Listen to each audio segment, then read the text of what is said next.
Hello student, today we discuss reciprocating pump.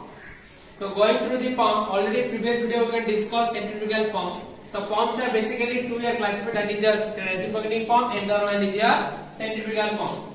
So already we have discussed centrifugal pump, now we discuss reciprocating pump. So what is the basic difference in a centrifugal pump and reciprocating pump? Go through this. So reciprocating pump means reciprocating motion of a piston and a to and fro motion of piston, that is called as reciprocating pump. In a centrifugal pump, the centrifugal force is acted where it is converted the mechanical energy into hydraulic energy, that is called as centrifugal pump. Similarly, through the reciprocating motion or a mechanical energy is converted into hydraulic energy, that using of this motion, that is called as reciprocating pump. And this is the view of a reciprocating pump. Now this is a single acting reciprocating pump. So from this you can discuss the different parts. So going through this reciprocating pump, the important parts. The number one important parts is a what? Number one is a cylinder, piston rod, connecting rod,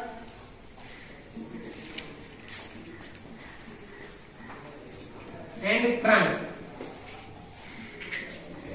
So these are the first basic thing of cylinder, piston rod, connecting rod and crank. Second one is your delivery pipe. Third one is your suction pipe. Fourth one is your delivery valve. And fifth one is your suction valve. These are the basic 5 points for your reciprocating pump. So first one is your cylinder, piston rod, connecting rod, crank. Look at this in the figure. So this is your piston, this is your cylinder, this is your piston rod, this is your connecting rod, this is your crank. This is the first point. Second one is your delivery pipe. This is your delivery pipe. Suction pipe. This is your suction pipe. Delivery valve. This is your delivery valve. Suction valve. This is your suction valve. And this is all about your drawing of different parts. And the things is there. One is your suction head. That is your HS up to center of reference point. Here is your delivery head, that is your HD, HS and HD. Now you can find total head, that is your H is equal to HS plus HD. Some losses is there practically. So this is your constant. Total head is your suction head plus delivery head. Now from this, the piston is moved, that is your some stroke length, that is your L. The L depend on your crank. The crank is your what? Some radius R, and the L is your 2 into R, that is your D of your diameter of the crank is equal to stroke length of your cylinder, because L is equal to 2R here given also here. Clear? The motion will be depend, or stroke length will be depend through the radius of your crank. And this is your occupied area of your cylinder, and this is your connecting rod. This is all about your figure and of your drawing setting of your reciprocating pump. Now how it is working? If you consider here normal in engine, the engine will also create to and fro motion. Our piston, this is a vertical engine, but this is a place in a horizontal manner here. So here is a left to right should be occurring. When the crank will be rotated 180 degree in a clockwise direction. If the crank rotated 180 degree in a clockwise direction, then what happens? The piston can move from left to right, or to and fro motion from left to right. So when you go to the left to right, what happens here? The suction valve should be opened. From this sound or your tank, the water should be sucked. Similarly, when you are using a injection or a disposal, similar way this is also happen here. Due to the pressure energy, it will be create what? A vacuum will be created. That vacuum pressure will be created to suck the water through the suction valve. And the water should be sucked and stored in your cylinder. When it will create 180 degree rotation of crank. When another 180 degree or complete rotation will be occur, then it will what happen? It will be move from right to left. The cylinder move from right to left. what happens when right to left will be moved? It will create compression. The water pressure will be created here, and the delivery valve will be opened, suction valve will be closed, and delivery pipe through water will be discharged. This is your working principle for a reciprocating pump. This is single acting reciprocating pump. Now we can find how it will be work will be created and what amount of water will be discharged to this. So first of all, how amount of water will be discharged after we will find, then after we go to the work done. The next topic is your discharge, work done and power. So going through the discharge, Q. Where is Q is your what? Area into velocity.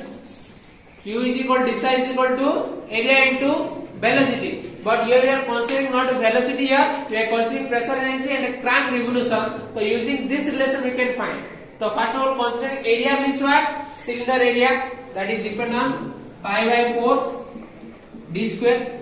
Whereas d is your diameter of your cylinder. Next one, velocity is there. So we are in area and some stroke length is there, that is your L, because area into length, that is your volume. So area and the stroke length, that is your L, that is also you can write 2R also. So area into L, that is your volume, and crank will be revolution per second, that is your N by 60. So Q is your area into length per revolution per second, that is a discharge. So Q is equal to, also you can write A L N by 60 or meter cube per second unit.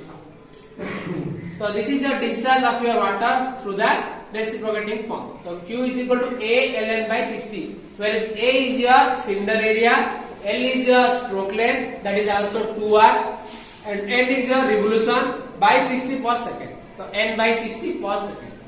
Clear? This is all about your discharge. Water will be discharged through the reciprocating pump. Now work done of your pump. Work done of your pump if you considering here. So work done depend on what? If you considering work done per second. So work done is equal to what? Force into displacement. Work done is your concept is your force into displacement. But here is no using your force, you are using pressure energy. Now you can find weight from that.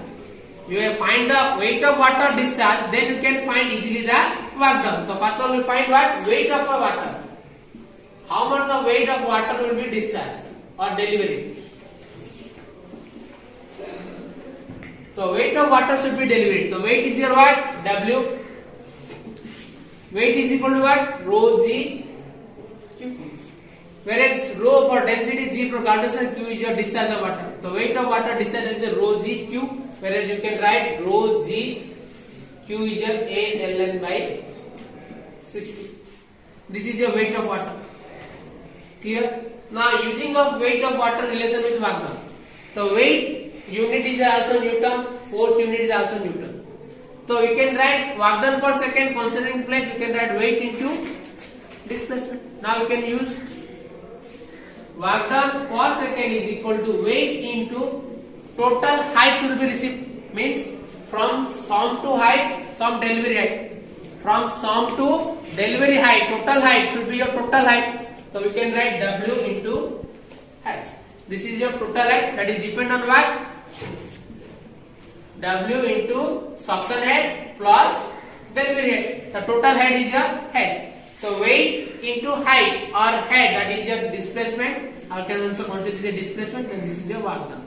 So this is your work done per second. So work done per second you can write weight is your what? Rho G Q or rho G A L N by 60. You can put the value of rho G A L N by 60 into height is your HS plus HS.